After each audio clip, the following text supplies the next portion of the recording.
Good chance South Korean president will be invited to North Korea. There is a good chance Yo Jong, the sister of North Korean leader Kim Jong Un, will invite South Korean President Moon Jae-in to visit Pyongyang sometime this year, diplomatic sources say. While the sources say nothing is final, a visit by Moon to North Korea would be the first time a South Korean president has stepped foot in the country since 2007. A potential date could be August 15, the day Korea was liberated from Japanese occupation in 1945, a holiday marked by both Koreas. The invitation for Moon to go north could be made at a scheduled welcome luncheon on Saturday, several diplomatic sources with deep knowledge of North Korea's intentions told CNN. South Korea's presidential spokesman confirmed Friday that Moon plans to meet Kim Yo Jong and 3 other high-level delegates on the sidelines of the Winter Olympics Saturday. The spokesman said there would be no comment the possibility of a visit by the South Korean leader to Pyongyang. A private jet carrying the North Korean delegation touched down at South Korea's Incheon International Airport on the outskirts of Seoul around 2 p.m. local time, ahead of the opening ceremony. No daylight. The U.S. has made it clear it's not pleased about North Korea's overtures to the South. Leading the U.S. delegation in Pyongyang, Vice President Mike Pence said he was there to ensure the games aren't hijacked by North Korean propaganda. Despite the scheduled high-level meeting, Pence said there was no daylight between the United States and South Korea on their North Korea policy.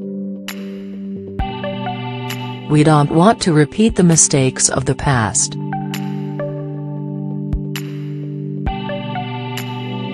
President Moon and I reflected on that last night. And that denuclearization has to be the starting point of any change, not the end point of any change," Pence told reporters Friday. Lunch meeting. Kim Yo Jong is the first member of North Korea's ruling family to go to South Korea since the 1950–1953 Korean War. Sources say an informal luncheon between Kim and the South Korean delegation would give her more freedom to interact with the South Koreans than anybody else in the North Korean delegation.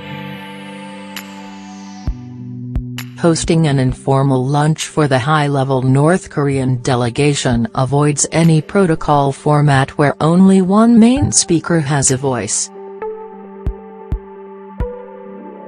That main speaker would normally be Kim Jong-nam, the head of the delegation and North Korea's ceremonial head of state. Both sides are maintaining a delicate balance to avoid any diplomatic upsets that could risk overshadowing the Winter Olympics.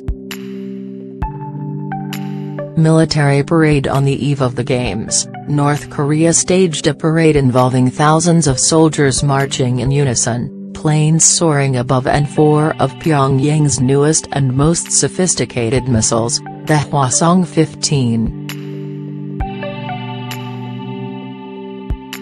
North Korean leader Kim Jong Un watched all of it from a balcony above and gave a rousing speech in which he warned about the dangers of imperialism in the world. Sources say it was noteworthy that North Korean leader Kim Jong Un didn't mention the word nuclear during his speech, instead choosing to refer to his country as having developed into a world-class military power. Images broadcast on North Korean state television showed huge formations of people marching in unison. and row of tanks and weapons. However, sources say the parade plans were scaled down at the last minute. South Korean President Moon is seeking to continue a meaningful dialogue with North Korea, but is also under pressure from the United States to disengage from Pyongyang after the Olympics and join Washington in a campaign of maximum pressure.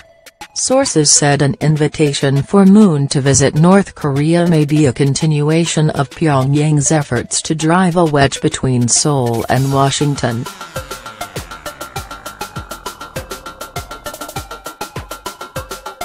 While North Korea has stated it has no intention of meeting with the United States at the Olympics, Yo Jong is expected to use her visit to South Korea to attempt to thaw relations with China, which has been stepping up enforcement of unprecedented sanctions against North Korea, resulting in billions of dollars in trade losses for both countries.